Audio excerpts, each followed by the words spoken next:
Hey guys, it's 8 Deadly Sin here. Now I realize I've went over some of the videos I've done and the audio has been a bit quiet from me. I'm trying to work on that. Leave any comments or see if it gets any better or if it even gets worse. I don't think it could, but hopefully you can hear me now. Hopefully you don't have to use headphones on max volume just to hear the analysis. But we're going to be looking at LCK Day 3 of Week 1, CJ Entus versus ROX Tigers. I missed Day 2. I'm not going to go back and do it, but let's get started with Day 3. Now, first, let's go over the bans. First ban coming out from ROX Tigers is going to be Lissandra. Now, again, Lissandra, top tier, top lane pick. I would say that both Lissandra and Fiora have equal amount of ban pressure to do. I prefer banning out the Fiora. I think Fiora transitions better and scales better into the late game, especially as a split push threat. But Lissandra offers a lot of zone damage as well as CC that she has in her kit, as well as a bit of scaling into the late game with Roa and other items that you can acquire on her, as well as just the area of effect magic damage. So a good first ban. Going into the second ban coming out from CJ Entus, banning away that Ryze. Ryze is probably one of the strongest mid lane picks that can be flex top if need be of 6.1. There's really no hard counters to Ryze, and if you've really mastered those Ryze mechanics, you pretty much become an unkillable beast even when you're weaker in the early to mid game, as we see Faker on the Ryze.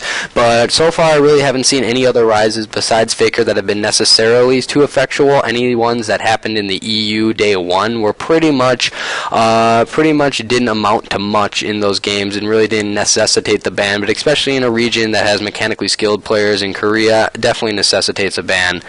Moving on to the second ban coming out from ROX Tigers now, it's going to be the Lulu ban. Again, a tier 1 mid slash top flex pick that also could go support if you really wanted to, but obviously Lulu is very strong on 6.1. Even with the changes to Frost Queen's claims, she still does a lot of damage. Thunderlords makes her an even more viable option in the mid lane, but pretty much guaranteeing that burst damage from her whimsies and auto attack. So just a massive amount of damage, and she never really falls off anymore as she historically did in the past, because games are so much shorter on these patches that pretty much she has all the benefits of her early to mid game without ever reaching that point where she pretty much becomes a ult bot when it gets to about 40 minutes. And also she's just the cornerstone of many protect the comps that you can insert any AD carry or whoever you want to carry at that point, so just a good thing to get off the board if you're not planning to play it.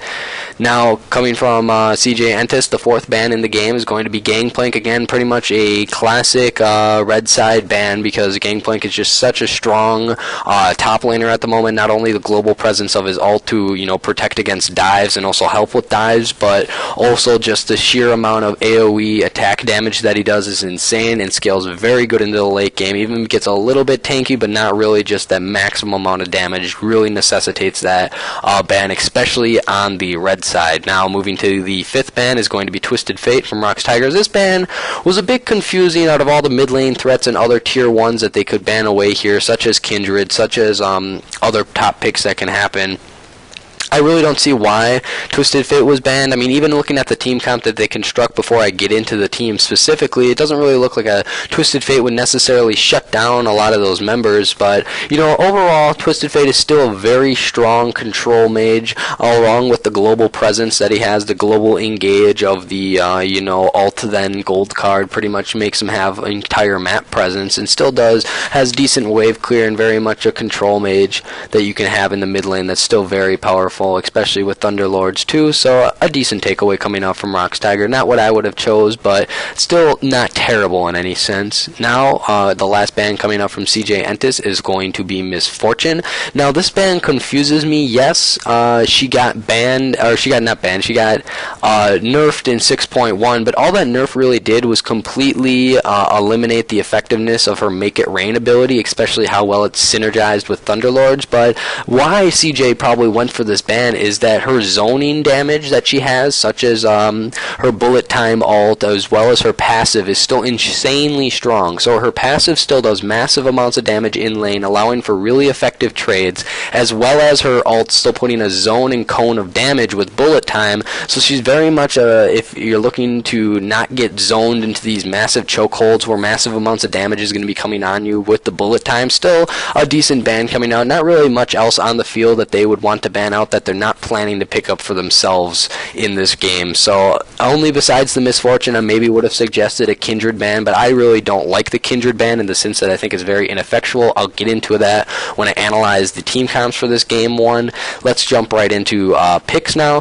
First pick, we're going to be picking up Kalista. Now, this will make more sense once we see that they pick up a Kindred, but as a first pick, I really don't know that they should put so much priority on the Kalista. Honestly, I think the two best ADCs of the meta right now, just based off damage and utility, I think are Lucian and Corki. And if you've watched any of my other videos, I kind of tell you why Corki in the package is really good, as well as just the poke and damage that Lucian puts out in lane makes him really lane dominant. Kalista, in a sense, is going to be very good because she's going to be able to do a lot of area of effect damage with Hurricane and then the Rend. Even the changes to Rend don't really affect her too much because that refund on a single target, there's not a lot of times in lane where you're only going to be rending a single minion, and even at that, the refund for a double target is going to be even more mana, a complete refund, so that nerf really doesn't affect that gameplay too much. And she's going to be able to execute members who are made invulnerable in the Kindred ult with the Rend combo at the end, doing that massive execution amount of damage, so it synergizes well before they even have picked up the Kindred. I would have suggested first picking the Kindred if that's the type of comp you're going for, because really the Kindred is integral to that strategy of being able to burst down those invulnerable low members right before or right after the Kindred ult ends. But either way, it's obviously a pick they wanted to secure for Prey. Now, moving on to the second picking phase, first pick phase for CJ Entis, we're going to be picking up the Fiora and the Thresh. Now, I think the Fiora is a great pickup here. I think she's one of the strongest top laners right now in the meta. She just does massive amounts of damage, still has the true damage of her ult, has the bit of team fight utility with if she gets her ult off and gets all that pure damage not only on that single target, but also the healing still is pretty effective, especially if you can hit all of the areas of the pentagram. Also, I think she scales really well into the late game in the sense that she has a really strong split push pressure, which is ultimately good, and CJ Entis really could use that in their team. Just provides another aspect of the macro game to allow you to have more avenues to take towers, especially with the changes to tower defenses. A Fiora can definitely snowball through a lane if she's left alone up there, as well as just dealing that massive amount of damage, and even adding some AoE factors if you pick up the Ravenous Hydra, which I would suspect that that would be a popular item. Now, Thresh is a decent support to pick up. I mean, picking up your support this early is just to isolate kind of any jungle picks. Obviously, they put in a high priority on this Thresh. I would have much preferred CJ to pick up their jungler right away here and possibly take away the Kindred if they thought that they could utilize it, or possibly get like an Elise or an Rek'Sai earlier without giving away kind of your bottom lane. But the reason they take away the Thresh is because there's such good Thresh-Kalista synergy. It kind of takes away that classic combo that would have had Kalista would have most likely gone for, but also she has the same type of combo with Alistar, so obviously they want the disengage of the Thresh. It can kind of help Fiora if she goes all in and needs a quick out, and then you have some engage potentials with getting the blind hooks, and then the zone of the box in team fights while also providing a slow, which is good. I would have kind of preferred the Alistar just because I think it's a bit better if your main goal for picking your support this early is taking away the combo from ROX. But either way, Thresh is still a really good support in the sense that they have no idea what ROX Tigers is going to be going for, so it's very safe coming out from the second pick phase. Now let's move to the third pick phase. This is going to be ROX Tigers second. They're going to pick up their jungler and support. Now, I've already kind of alluded to this when I was analyzing the Kalista pick, but the Kindred pick is very strong in the sense that Kindred is very mobile in the jungle, especially with the combination of her Q and the Wolf area that reduces the cooldown, as well as just the ultimate, which we all know if you've been playing League of Legends ever since Kindred came out. That ultimate puts a freeze on any team fight, makes everyone invulnerable once they get to a low percentage of their health, only heals the friendly members that are in the Kindred ult after it ends, and then pretty much sets up giant area of effect nuke damage to execute any very low members trapped in the ult. So it combos well with the Kalista in the sense that Kalista can be sitting in the ult along with Kindred and along with enemies of champions on CJ, and CJ's champions are going to get lower and lower and lower, just stacking more and more and more auto attacks for that Rend damage, and then as soon as the ult rends, you get a little boost to HP for ROX Tigers, and then a simple Rend with all those stacks would be able to eliminate all those low members of CJ that are in the ult. So I think that combo is very effective. The only kind of concern concern I have with Kindred and why I really don't think Kindred is necessarily a really good pick in this meta, even though it seems that everyone thinks it is because Kindred is just so squishy. Any CC can chunk her out immediately and eliminate her before she even gets the ult off, and I really think it's a risk if you're taking Kindred. Also, you need a hardy front line if you're going to be playing Kindred, because you're going to be having another ADC coming out of the jungle, so you're not going to have that much tank for a front line, meaning you can easily get snowballed if you do not get the lead that you should be getting with Kindred. Now, the Alistar pickup, again, we were talking Thresh combos really good with Kalista, but so does Alistar. You can deliver the Alistar directly into their team. The combination of Fate's Call, then Headbutt into Pulverize just opens up a lot of avenues of engage. Alistar itself is very strong in lane as a melee, going to have a bit of a struggle against the double ranged lane that most likely is going to be for CJ because the Thresh has that range advantage, but still Alistar holds his own, becomes very tanky with his ultimate, has a lot of engage tools as well as the slight heal for in lane, so I think a very strong choice for finishing out the bottom lane for the Tigers. Now moving on to the fourth pick phase, which is going to be CJ's second. We're going to be picking up the jungler of Rek'Sai as well as Sky's mid laner in Victor. Now Rek'Sai not only kind of begins to form the front line for CJ, Rek'Sai is going to become very tanky, but Rek'Sai also does a decent amount of area of effect damage, which just kind of provides more damage for the entire team. The gank ability of Rek'Sai, and when I say gank ability, the ability for Rek'Sai to make ganks is going to be very high, especially with the vision changes coming in. You know, there's not a lot of green wards, meaning those tunnel paths for ganking are no longer warded or no longer prioritized as warding locations, so Rek'Sai has a lot of ability to get into the lanes, get into mid lane, and ultimately what I want to see from this Rek'Sai is get into that top lane to kind of snowball that Fiora ahead and just make it almost an insta-win for CJ if that Fiora gets ahead, and I think that Rek'Sai can synergize well with ganking for Fiora as well as ganking for Victor. Those flash knockups and such into gravity wells or flash knockups into the abilities of Fiora work well together. Now going on to the Victor pick specifically, I think for a blind pick of a mid lane, honestly I would have saved the mid lane pick for more of a counter pick, because why are you saving your ADC pick when you already know that the enemy ADC is going to be Kalista? I think you could have picked the Ashe here if you wanted to go for Ashe at this point. It wouldn't really have harmed anything. I think saving that, mid lane counter pick really just makes the Tigers kind of really need to think about their mid lane and possibly kind of predict something of not wanting to get counters, so going more of a mediocre / safe mid lane, forcing the Tigers to make that decision and make those thoughts. But picking up the Victor isn't bad. Victor provides a lot of zone control with the gravity well and just the sheer length of his abilities. You have a lot of wave clear coming out with the Victor E and the laser, and also just a lot of area of effect magic damage, which is going to synergize well with the AD top and AD jungler that they have. So you're going to have a nice kind of spectrum of damage for CJ coming with the Victor pick, as well as just a massive amount of not only burst with his first spell rotation, you have some poke aspects with his E, but most likely what's most important is the zone control that you kind of gain with Victor and the ability to wave clear. So let's move on to the fifth picking phase. Now in the fifth picking phase, ROX Tigers is going to cement their lineup by picking up the Quinn for Shmeb in the top lane and the LeBlanc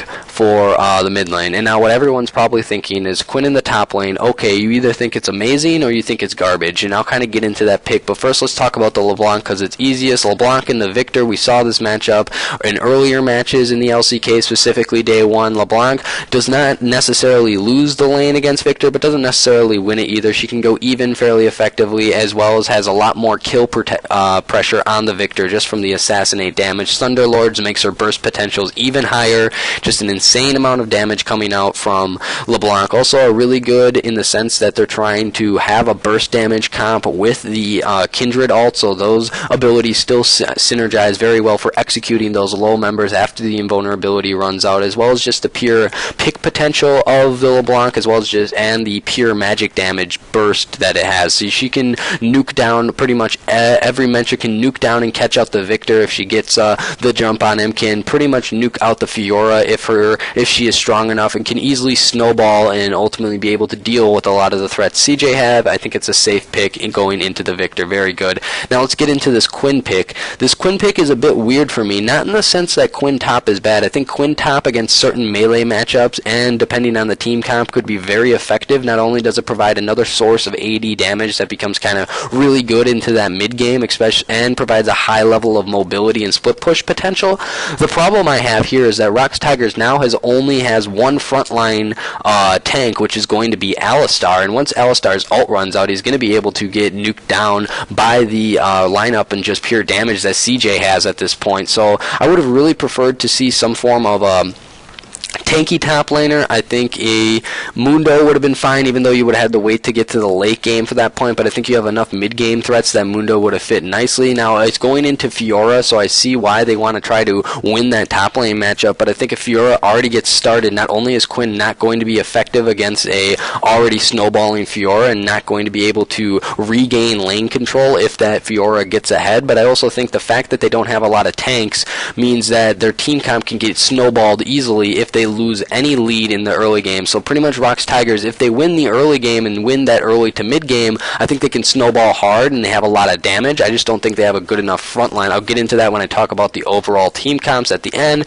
but let's get into the last pick of this game one. It's going to be the Ashe for CJ Entis for Kramer. Honestly, in my opinion, I think, like, even though while Corki and Lucian are still on the board and they're still very strong, I think when you're going against Kalista, that slow kind of helps you out, so her, jump away isn't as effective. But I think the pure engage potential of the Ashe arrow is just what CJ needs, because if they pick up a Corki or they pick up a Lucian, there's really no engage that CJ has. The only engage that they would have would be a tunnel or flash burrow from the Rek'Sai, and then maybe an odd gravity well that actually lands somebody, or just Fiora straight running in, and the odd thresh hook that lands. So I think that the Ashe not only provides decent amount of damage and the ability to do this. They don't really need a tank shred ADC because there are really no tanks on the Tigers team. So I think Ashe handles damage wise well, but also just the pure pick potential with the Ashe arrow pretty much on any member. If she lands an Ashe arrow on anyone besides Alistar, they're pretty much guaranteed to die with the sheer burst damage, as well as just the amount of stuns that they can CC onto that or chain onto that from CJ Entis' side. So I think it works really good. Let's kind of analyze these team comps before we get into game 2. So ROX Tigers coming into this, they have kind of this team comp that I'm going to base around Kindred. Now it does a lot of nuke damage, and that's what I'm going to describe it as, with a bit of a split push potential with Quinn if she gets ahead, because she has high mobility and such and the ability to take down those towers.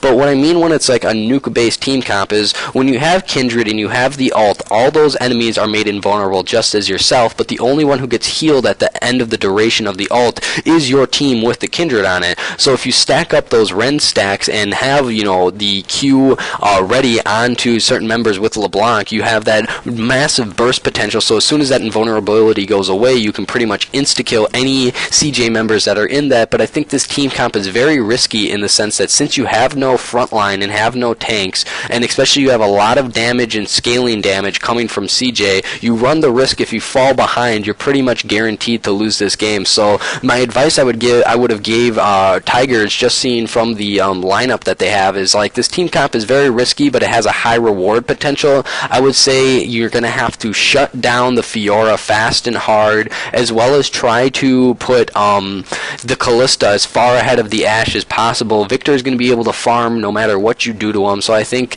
the shutting down the top lane is the first priority, and then getting ahead in the bot lane is another, just so you have that damage, because if ROX Tigers gets shut down, the only real guaranteed damage threat that they have is the LeBlanc, just based on her kit. But otherwise, if they get shut down in the early game, they're not going to have a lot of damage, and they're not going to have the health stats to be able to compensate for that lack of damage, so they're just going to get steamrolled at that point. For CJ Entis, they kind of have this engage / zone comp. Now, while that just kind of says like I'm saying all the words that a comp could possibly be, I mean that in the fact that they can fight if they want to, but I think it's really going to be based off the Fiora split push and then the engage of the Ashe arrow, because if they can catch anybody of ROX Tigers out of position, they're all squishy enough that they can insta-kill anyone who gets Ashe arrowed besides the Alistar. So I really think that it's mostly a catch comp that's pretty much saying like, we can fight you, we don't want to fight you. We're going to have the Fiora split push. You really don't have any members on your team if this Fiora gets ahead to deal with that split push, as well as just the wave clear and damage from the Victor. They really don't have anything to counter that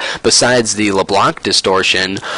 So I think the sheer wave clear, they're going to be sieging a lot, I suspect, while having the split push of the Fiora going on, and then whenever they see a pick, they're going to be using that Ash arrow to engage those fights and set themselves as an advantage, and then just snowball more and more objectives until they win that game. So I think the main goal for CJ is going to be getting that Fiora ahead. If they can get Fiora ahead, they've pretty much met their only one win condition, and even if Fiora goes even, I think that the utility and engage potential of CJ, as well as the combined wave clear to set up nice sieges in various lanes, kind of gives CJ the advantage. I have not watched the VOD for either of these games, so not knowing who wins or loses, I would give CJ Entis the advantage just coming out of Champ Select for the first game. Now guys, let's get into the second game right away. Let's start with bans. Rise, I've already explained, well, Rise is a good ban, first good ban. I would have preferred them not to and forced ROX Tigers to ban that out, so it kind of shows me that CJ Entis, either Sky or Antara in the top lane, isn't comfortable with Rise, so they just want to get it off the table. That's fine.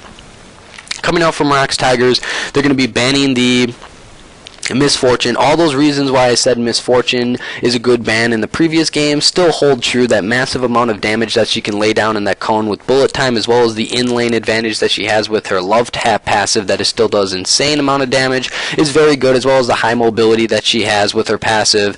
Even with the rain down ability nerf, she's still a huge threat. Honestly, I wouldn't have banned it, but you know, still coming out strong as a strong ban from the Tigers. Now the next ban is going to be Gangplank, and now this really surprises me coming out from blue side for CJ Entis. This really shows me that either Antara is not comfortable on Gangplank, or that they just have no desire to play this immensely overpowered, you know, champion in the top lane right now. Essentially, it's been a red side ban all the time, 100%, and even CJ Entis banned it last game on the red side, and since they're repeating it on the blue side, obviously they're not comfortable to play this champion. So we can kind of see, it's like, why would you ban this? I would say ban something like the Lulu, ban something that you're really afraid of, any pocket picks that you think are going to be coming out, pretty much forcing the Tigers to ban that out. The next ban from Tigers is going to be Lulu. Again, all the reasons I said why she's a tier 1 ban in the first game analysis still holds true here. Very solid ban, especially coming from the red side, not being able to first pick that. Now another ban coming out from CJ Entis is the Fiora. Now this again really surprised me. It's like, why are you banning the Fiora that you just had such a, you know, good potential and a good game on, rather than forcing either Tigers to ban it and then immediately first picking it if they don't ban it, if you're already having success with those types of team counts and being able to get Fiora ahead if they had success in that game. So we can see that I don't really know why that Fiora ban come out. I would have much preferred either the Lissandra ban, just to kind of get that second tier of top laner down, and they could have first picked the Fiora. That's what I would have done. That's what I would have suggested.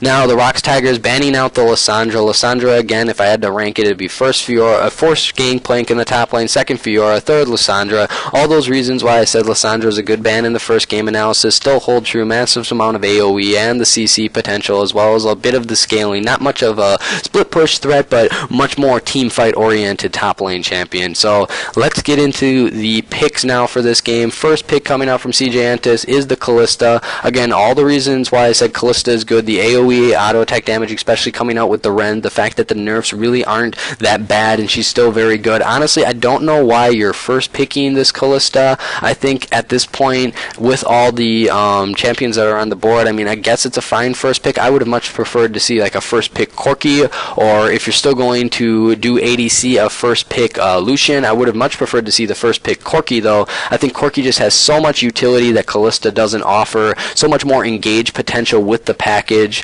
so much more damage in the sense that it has a lot of burst, as well as the poke factor that Corki has, especially with Thunderlords. It's just insane. I think all of that utility combined, especially with just how the package is used and how teams really haven't adapted and made a strategy for what to do when they hear the sound of the package being equipped, I think that would have just been a better ADC to choose for first lane. And still, Kalista's not terrible. Honestly, there's no other tier 1 picks, especially for top lane or anything, that I would necessarily suggest picking up there. So my only suggestion would have been a Corki instead. But in the end, not a terrible ban, or not a terrible pick. Let's get into the second phase.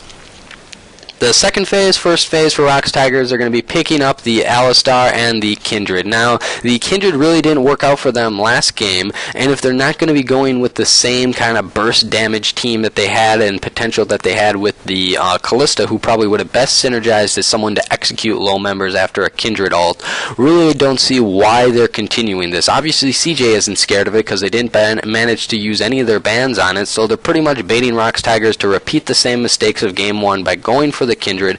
They really can't base a team comp after this, and they really didn't learn from the fact that you need a really staunch front line if you're picking up the Kindred, just because Kindred can be easily bursted out, and if any CC lands on the Kindred, she can be instantly eliminated because of the squish factor that it has at the expense of the damage that she can provide if she gets ahead and actually does good in the jungle. Alistar, again, all the reasons I said Alistar was good for CJ Entis, or for ROX Tigers in the first game, still apply here, and it synergizes very well with Fate's Call, so not only a strong lane support that provides a lot of engage potential with the headbutt and pulverize, as well as some tanky frontlineness with the ultimate, but also a takeaway from CG, a takeaway of a potential combo in the bot lane with the Kalista. Let's move to the third picking phase. Now, the third picking phase, we're going to be picking up Elise for Bubbling and Thresh for Sky. Now, what I like about the Elise pickup is that Elise does a lot of, she has a lot of magic damage. She, has a lot of percentage health damage with her various abilities, as well as a lot of gank ability, in the sense it's better than Rek'Sai because the pure range of the cocoon is so much better than Rek'Sai's ability to tunnel and get that knock up, and it's a lot harder version of CC, while it can be negated a bit with tenacity, unlike the knock up that can't be reduced through tenacity. I think just the sheer range of the stun in CC that Elise has makes it better, as well as the ability to repel in the lane and send off those cocoons is just insane. Also does a lot of damage, especially with Thunderlords, a full rotation, Q to execute and proc the Thunderlords, does a lot of damage for trading in the jungle with the Kindred. I think there's a lot of counter jungling potential with the Elise, especially against the squishy Kindred, who isn't going to be as good in the early game, where Elise still does massive amounts of damage in the early game. Combined with Thunderlords, I think counter jungling is a very viable option for CJ with the jungle pick. Thresh is a really good combo with Kalista, especially with Fate's Call. Also has a decent amount of disengage with the Lantern and such to pull people out of various forms of CC, and all they've seen now is going to be pulling people out of getting picked by Kindred and pulling people out of a headbutt pulverize with the Lantern, so it's very good, as well as a bit of engage with the hook and disengage with the flay. It's very good against Alistar in the sense that you can flay a headbutt that's coming in lane, so I would have to give the lane advantage for the CJ bot lane, just because it's double ranged against for sure one melee at this point in the draft where they don't know Tiger's ADC, so I think it's a very strong in that sense. I think it's going to be setting them up for success in the bot lane. Also, the combo is already self-explanatory, very good. I think a strong pick. No reason to really pick any other supports here. I'm kind of surprised that Tahm Kench isn't coming up, but then again, explaining the interaction of Thresh and Kalista really kind of states why a Tahm Kench wouldn't be seen as a support role. You possibly could pick him up for the top lane, but at this point, you don't know the enemy top lane, no point to blind pick it. Kind of mirroring those picks, kind of leaving some mystery for the next version of the pick, which is going to be Tiger's turn, coming in the fourth phase, labeled in green. They're going to be picking up their mid lane with LeBlanc, and then their ADC Tristana. So now, this is really surprising, because they're trying to pretty much mirror the same team comp that they had last time, except they don't have the Kalista, and they sub in a Tristana. I really don't know what the Tristana is trying to do here. At this point, you don't know who their top laner is. I'll kind of get into how Tristana interacts and why it's not the best pick for Tigers here. I would have much preferred to see them pick up the Lucian. I think it does way better in lane, especially against a strong lane you're going to be going against with Kalista and Thresh. I think it trades better, has better wave clear than the Tristana. I think it ramps up faster than the Tristana. Tristana is really late game in the sense that she isn't going to become the powerhouse in terms of damage. She'll be able to take down those turrets, but as I've stated, since the turret resits are a lot lower with the new patch, there's really no need to have Tristana to fast push these turrets, especially in the early game, so I really don't see a point of picking this Tristana. The LeBlanc, again, really good in the mid lane. I don't know why they're blind picking their mid, though. Why blind pick the LeBlanc when you could have picked your top laner here? And I think blind picking into top lane, I think if you would have blind picked Tahm Kench into the top lane, it would have been way safer than, blind picking the LeBlanc. I think there's obvious counters that can occur, even though still, while I haven't seen any Syndra's possible counter really, but in the end, LeBlanc is a very strong tier 1 mid laner, a lot of AP burst damage as an assassin. I kind of already went over that in the first game, so definitely a decent pickup, but I really would have rather seen Tigers pick up their top laner here. I would have picked up the Tahm Kench. It provides a lot of the tankiness you need with the Kindred, because essentially Tahm Kench counts as 2 front laners with the Grey Health Shield. I would have rather seen the Tahm Kench picked up here as top lane, and leaving that counter pick potential for mid lane for CJ. CJ, obviously, they pick up the Victor. I'm going to talk about that next in the fifth pick phase, but the reason they pick that up, I realize I mislabeled the colors. It's not the light blue as the 5, but I think you guys get the picture anyways. The Victor, just a simple repeat of what they were doing last game. They like this matchup. They can handle the Victor LeBlanc matchup. It worked out for them in the first game. It's going to probably work out for them in the second game, so a very safe pick into LeBlanc. For all the reasons that I said Victor was good in the first game, still apply here. The zoning that he can do with the gravity well, as well as just the area of effect and burst potential of his ability, and the wave clear is just insane. Combined with Kalista, they're going to be able to siege very effectively and try to get these turrets down. Now, picking up Gnar, this kind of surprise, it's not really a surprise in the sense that I would not have suggested Tahm Kench for CJ. The reason I wouldn't have suggested Tahm Kench for CJ is they have a bit of a frontline factor with the Elise, who's going to be getting tanky, and Thresh, who kind of gets a bit of the natural armor scaling with the passive souls. But I think Gnar is a very safe blind pick into the top lane, because not only does it provide a lot of utility with his ultimate, which is ultimately what CJ is going to want to do. CJ wants to fight in these tight corridors where they can get Gnar ultis off. They can get the most AoE effect of the Victor damage, as well as just the rend ability for Kalista getting on multiple targets with the Runans. I think that's really what they're going for, this kind of area of effect zone control team that can do a lot of massive damage in these bottlenecks, and I think Gnar fits safely into that. Gnar is probably not the strongest top laner in the meta, but considering how many top lane bans there were, essentially 3 main and then the flexes of Lulu and Ryze, who usually go mid, I think there could be a potentially 5 top laners banned this game, so Gnar becomes extremely viable when it gets this late into the picking phase, and the amount of top lane champions, just very good overall, and it pretty much does decent into every matchup, and it's ranged, which already gives you an edge over any melee potential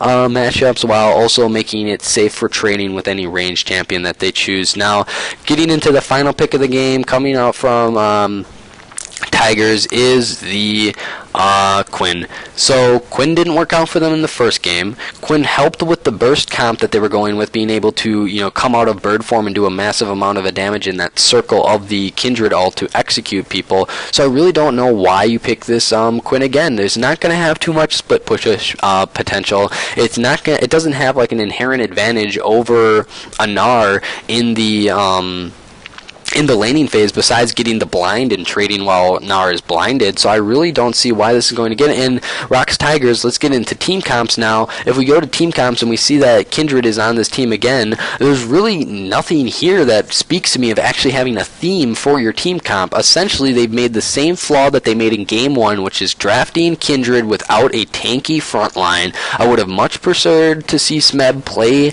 Tahm Kench. If he can't play Tahm Kench, that's kind of sad, because it's not hard to play Tahm Kench. You literally sit there, farm, devour when you can, eat people when you can to save them, and then use your ulti effectively. And I think if you've already mastered TP mechanics, which Smeb should have, because he is a decent and very decent top laner, I think Tahm Kench should be the perfect option, and it provides that front line that you need on a Kindred team. So I think Quinn can just be easily CC'd and eliminated, especially if they're fighting in these tight corridors where CJ Entus wants them to be. I've already explained how CJ Entus' team really wants to catch ROX Tigers in the jungle around objectives such as Baron and Dragon, and really force team fights in those bottlenecks where they're going to have massive amounts of AoE, as well as a lot of CC that they can chain together with especially with the Gnar ulti and the gravity well. Also, now getting in the ROX Tigers, so they kind of have half of the burst comp that they had before, which really didn't work out for them in game 1. So why draft half of the comp that you're doing and then not finish